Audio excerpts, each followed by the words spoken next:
Hello friend, good afternoon.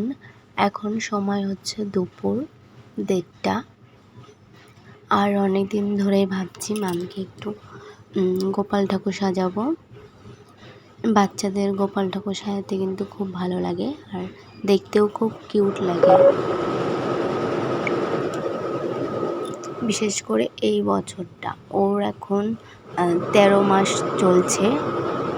আর সামনে এবার একটু বড় হয়ে যাবে, তখনও ভালো লাগবে, কিন্তু এখন একটু বেশি কিউট লাগবে।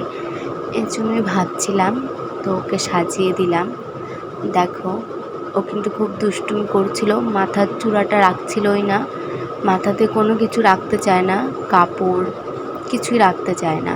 তাও অনেকটা কষ্ট করে দিয়ে রেখেছি, আবার খুলে ফেলবে, অনেকবারই খুলে ফেলেছে, তাও দিয়ে 2-1টা ছবি তুলে রেখেছি। দেখো, ময়ূরের পালকটা দিয়ে দিলাম। প্রথমে ঝুঁটিতে দিয়েছিলাম, অতটাও ভালো লাগছিল না, তারপর পাশে দিলাম। দেখো কত কিউট লাগছে। আর ও খেলা করছিল পুঁতির মালাটা দিয়ে, এর জন্য হাত দিচ্ছিল না। ওর হাতে কিছু থাকলে অতটা দুষ্টুমি করে না। ওই তো আবার খুলে ফেললো। এবার বাইরে নিয়ে চলে আসলাম। বাইরে জামাটা খুলে দিলাম, কারণ এরকমই ভালো লাগে।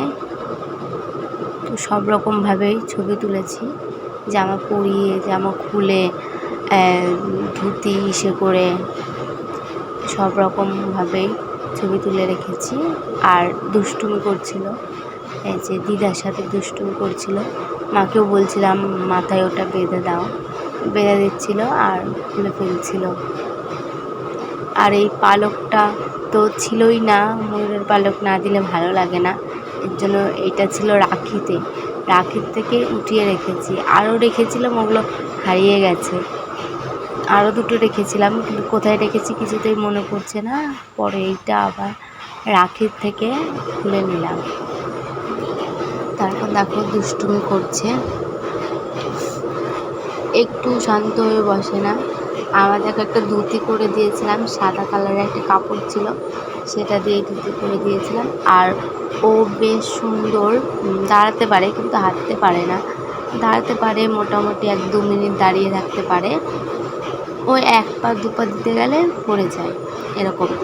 আর তোমাদের বেবিরা হাঁটতে পারে কি না 13 মাসে অবশ্যই বলো। আর হয়তো 1 মাসের মধ্যে হাঁটা শিখে যাবে, 1 পা 2 পা দেয়। আর দেখো ছবিগুলো তুলেছি, ছবিগুলো কেমন লাগছে, আমার তো খুবই কিউট লেগেছে।